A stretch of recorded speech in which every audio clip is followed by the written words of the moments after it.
Good morning, Wareham. How you doing? It's Mr. Gately here, and we're going to be learning about Deborah Sampson, Soldier of the Revolution. Okay, and we're going to be reading about Deborah and what a cool hero she was. She dressed up as a man to fight in the Revolution. She lived right around here. Right around Wareham. She lived in Middleborough, I believe parts of Carver, and she ended up living here, raising a family, and she, we're going to learn about her life. It was a tough life from the beginning. She had to move from home to home, but she persevered and made herself a good life. Now, she's definitely a hero in my book, and one of the amazing things is, how men are tougher, or men are tough. Deborah Sampson was so tough. I mean, she literally had to take a bullet out of her own leg and operate on herself so they wouldn't find out that she was a woman. Oof. I'd like to think that I was tough or brave. I don't know that I can handle that. That's pretty crazy, being able to do that yourself. So she deserves a lot of credit. She's an American hero, and let's learn about her. And really, we're going to read this book, and you're going to answer the vocabulary page, okay? That's all you have to do today. So a good start to the week for Monday.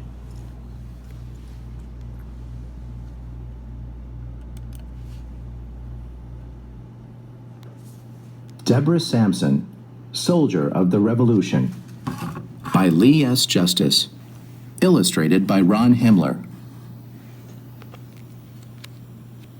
Strategy focus. Is freedom for everyone? As you read this story, think of other questions for discussion. Deborah Sampson was born in Plimpton, Massachusetts in 1760. Throughout her childhood, she heard about Boston's Patriots, also called the Sons of Liberty. She heard the talk of independence, of breaking free of Britain. Freedom was a dangerous and exciting idea, but there was little freedom in Deborah's own life. As she later said, "I was born to be unfortunate." When she was very young, Deborah's father sailed off on a ship and never came back. Her mother did not have enough money for food, so she decided to look for a family to take her daughter. Often, poor parents bound out a child to another family. In return for a home, food, and clothing, the child would serve the family until age 18.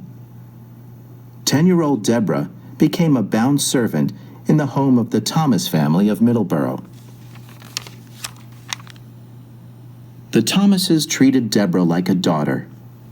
Of course, sons and daughters were expected to work. Mrs. Thomas told Deborah what she should do each day.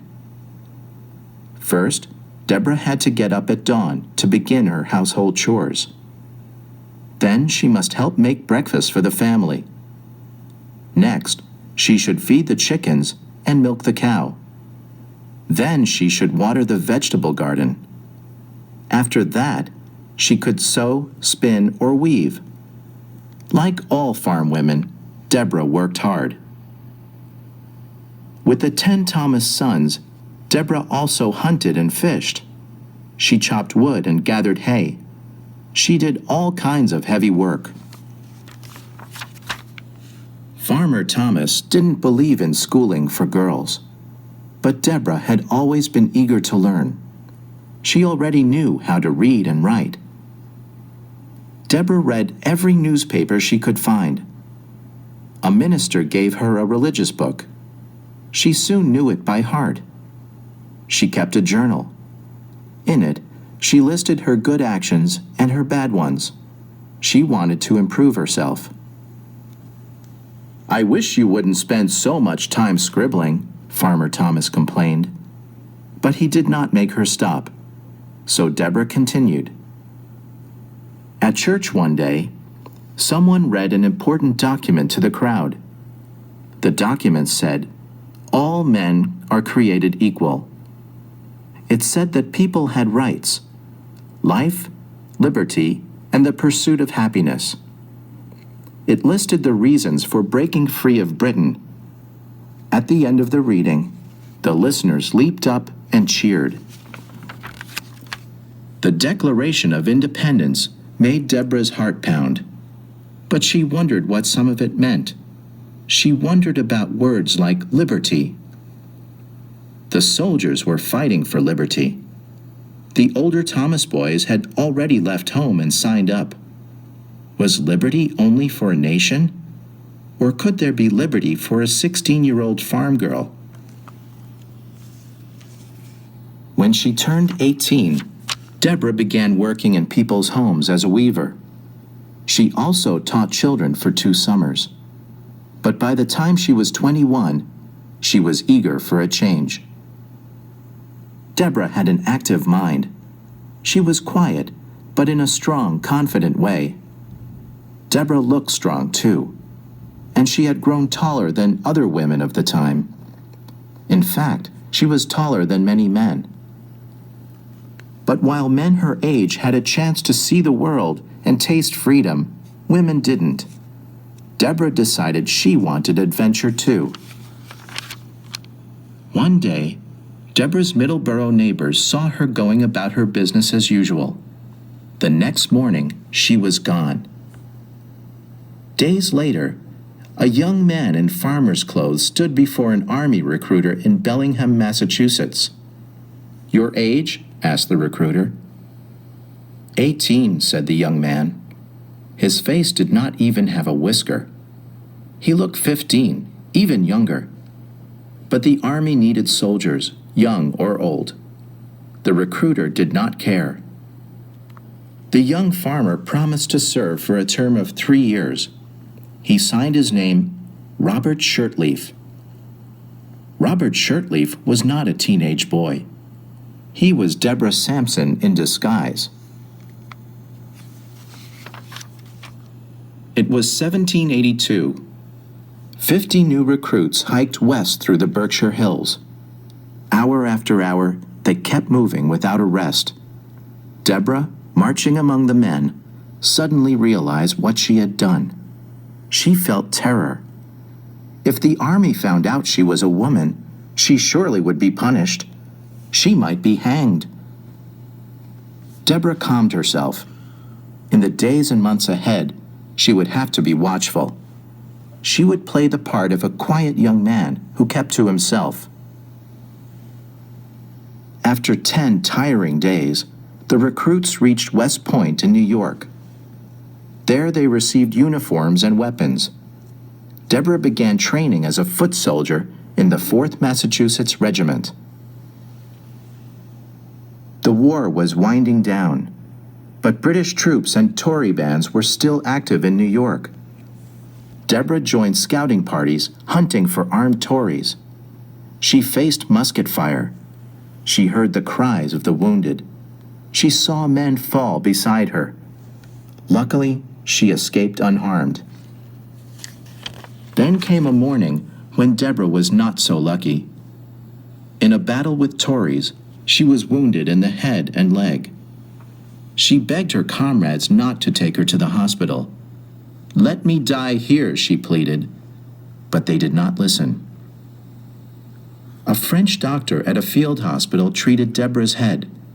She said she had no other wound. The doctor noticed the bloody boot.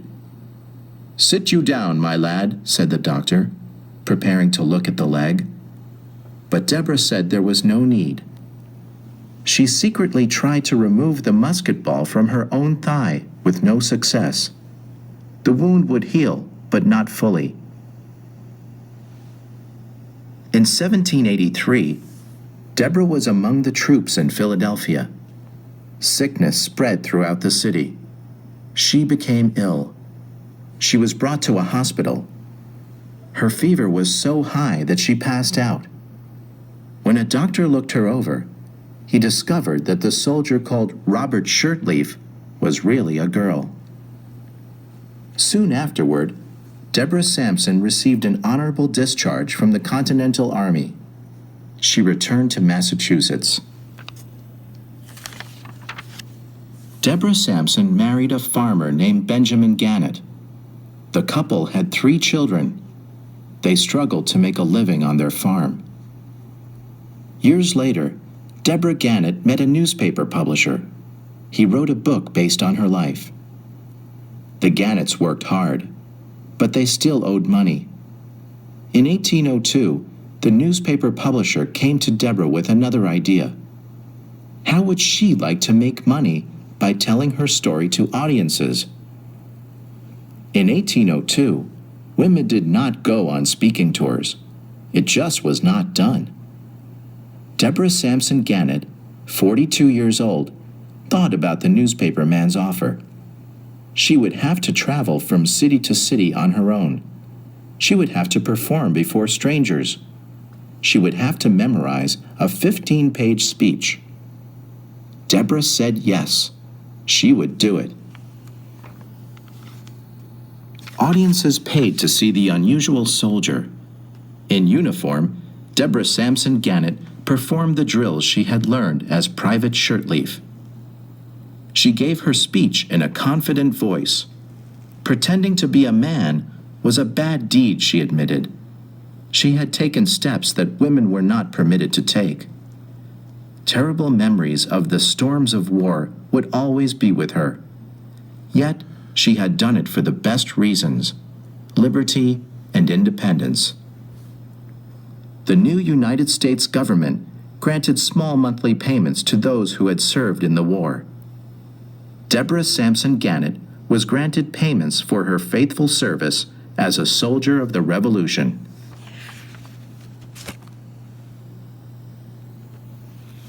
All right. Responding.